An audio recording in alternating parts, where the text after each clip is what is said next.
Heather du Plessis-Allan Drive, weekdays from 4 on Newstalk ZB. You know what, I reckon the Nats are onto something by targeting the government's consultancy spend over the last year. It is huge. $1.2 billion on record. The year before, it was closer to $900 million. So it went up by a third in 1 year.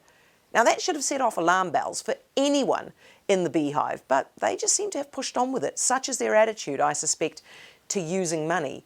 Now, a lot of this is just complete waste on projects that have gone absolutely nowhere. For example, the RNZ-TVNZ merger, up to $16 million in consultants. The bike bridge to Birkenhead, $51 million on consultants. Light rail, $53 million on consultants.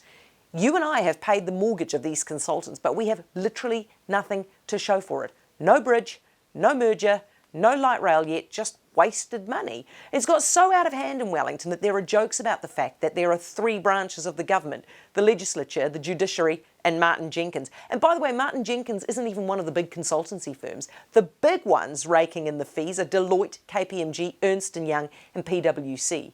And there are a couple of obvious reasons why the spend has got so out of hand.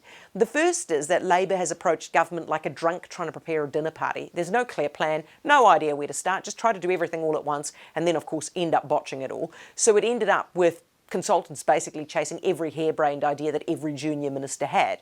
The second problem is the obsession with spinning the story. Rob Campbell's written another piece today. He reckons there are over 200 communications people in Health New Zealand, and even then, they still have to call in the PR consultancy firms just to make sure that they can really sell you that story better.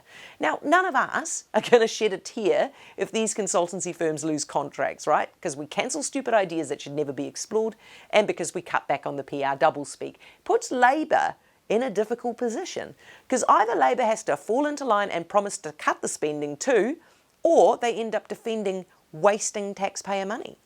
Heather du Plessis-Allan Drive, weekdays from 4 on Newstalk ZB.